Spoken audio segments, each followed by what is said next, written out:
हूं कि नबी करीम सल्लल्लाहु अलैहि वसल्लम ने फरमाया कि तुम भी उनके नक्शे कदम पे चलोगे। मफहूम अर्ज कर रहा हूं, तुम भी उनके नक्शे कदम पे चलोगे। जिस तरह पांव के बराबर पांव, जूते के बराबर जूता, बालिश्त के बराबर बालिश्त, बिल्कुल बेअने ही तुम भी वैसा ही करोगे जैसा वो करते थे। सहाबा कराम ने पूछा, या रसूल अल्लाह, क्या आपकी मुराद यहूद और नसारा से है? फरमाया, हां, तो और कौन? तुम उनके नक्शे कदम पे चलोगे। दोस्ताने मोहतरम, यहूद और नसारा का नक्शे कदम जितनी तफसील के साथ कुरान ने बयान किया है, शायद कहीं और बयान ना हुआ। इंतहाई तफसील के साथ यहूद और नसारा का नक्शे कदम बयान कर दिया है, और उनमें से एक नक्शे कदम यह है जो आज की आयत मुबारका में हम डिस्कस कर रहे हैं, कि वो तबकात जो मजहबी लिहाज से किसी मजहब के अंदर असर व रसूख रखते हैं, यह नहीं फरमाया कि वो रब बन बैठते हैं, फरमाया लोग उन्हें रब बना लेते हैं। लोग उन्हें रब बना लेते हैं, और इन्होंने भी उन्हें रब बना रखा था, और मसीह इब्ने मरियम को भी, यानी अल्लाह के नबी को भी रब बना रखा था। एक तो अपने उलमा और मशाइख को रब बना रखा था, फिर अल्लाह के नबी को भी रब बना रखा था। क्या कहते थे? मसीह इब्ने मरियम अल्लाह का बेटा है। तो ये रब बनाना है, किसी को अल्लाह का बेटा करार देना रब बनाना है। और अदी बिन हातम एक मर्तबा नबी करीम सल्लल्लाहु अलैहि वसल्लम के पास तशरीफ फरमा थे, तो आप सल्लल्लाहु अलैहि वसल्लम ने इस आय मुबारका की तिलावत की। तो अदी बिन हातम पहले ईसाई थे, उन्होंने अर्ज किया, या रसूल अल्लाह सल्लल्लाहु अलैहि वसल्लम, हम अपने अहबार और रहबान को रब तो नहीं मानते थे, ये तो हम पर इल्जाम है।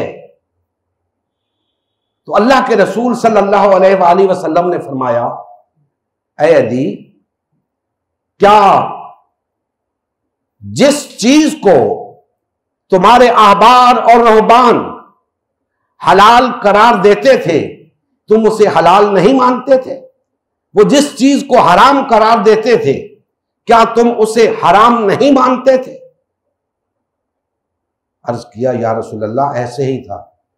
फरमाया, तो फिर और रब बनाना क्या होता है? फिर और रब बनाना क्या होता है? अल्लाह के मुकाबले में अल्लाह के हलाल करदा को हराम करार देना, अल्लाह के हराम करदा को हलाल करार देना, यही तो रब बन बैठना है। और ये लोग हर मजहब के अंदर मौजूद होते हैं, जिन्होंने दीन अपने हाथों में ले रखा होता है, जिसे चाहते हैं हलाल करार देते हैं, जिसे चाहते हैं हराम करार देते हैं। तो दोस्ताने मोहतरम, ये बात बयान फरमा के अल्लाह जल्ला मजदूहू ने आगे फरमाया कि हालांकि इनको हुक्म दिया गया था कि सिर्फ अल्लाह की इबादत करनी, अल्लाह के सिवा किसी की इबादत नहीं करनी, मालूम हुआ कि जो कुछ ये लोग करते थे वो इबादत थी। जो कुछ ये लोग करते थे, अपने अहबार और रहबान के कहने पे चलते थे, तो ये इबादत थी। क्योंकि अल्लाह फरमा रहा है कि इन्हें तो सिर्फ अल्लाह की इबादत का हुक्म दिया था, इन्होंने अहबार और रहबान की इबादत शुरू कर दी। और फिर याद रखें, अल्लाह जल्ला मजदहू ने अरबाब का लफ्ज इस्तेमाल किया, रब का नहीं किया। अरबाब, बहुत सारे, रब की जमा है अरबाब। एक शख्स को रब नहीं बनाया, बेशुमार लोगों को रब बना लिया।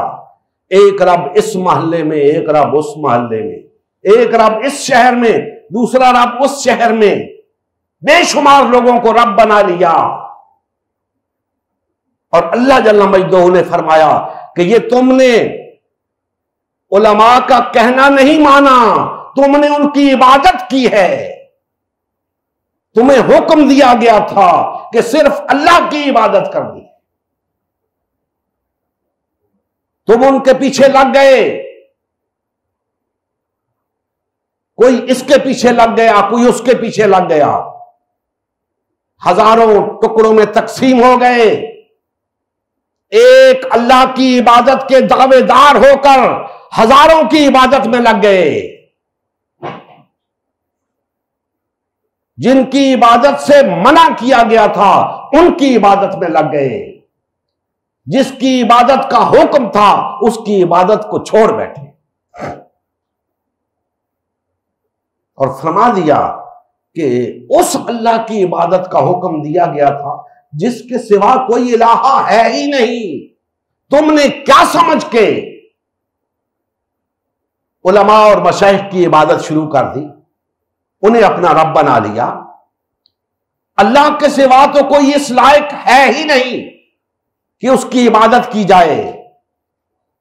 अल्लाह इस शिर्क से पाक है जो तुम करते हो। दोस्तान मोहतरम, ये शिर्क है जो अल्लाह जल्ल मजदहू ने बयान फरमाया है। और अगर हम इस बात को तस्लीम ना करें तो ये हमारी नालायकी है कि हमारे अंदर भी ऐसे लोग मौजूद हैं। मुसलमानों के अंदर भी वो तबकात मौजूद हैं जिन्हें लोगों ने रब बना रखा है और लोग अल्लाह को छोड़कर उनकी इबादत कर रहे हैं। हमें इस बात को समझना है और ना सिर्फ खुद किसी गैर की इबादत से बचना है बल्कि तमाम मुसलमान भाइयों को, तमाम कलमा गो भाइयों को इस हकीकत से आगाह करना है कि भाइयों, इबादत महज किसी को सजदा करना ही नहीं होता, इबादत किसी के लिए नमाज पढ़ना ही नहीं होता, इबादत महज रोजा रखना ही नहीं होता। अल्लाह को छोड़कर किसी और के पीछे चलना भी इबादत होता है। और अगर बेशुमार लोगों के पीछे लोग चल पड़े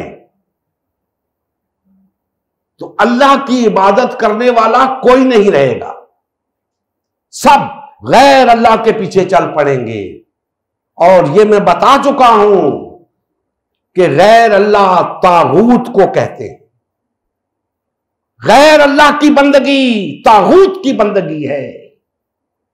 अल्लाह के सिवा किसी की बंदगी तागूत की बंदगी है।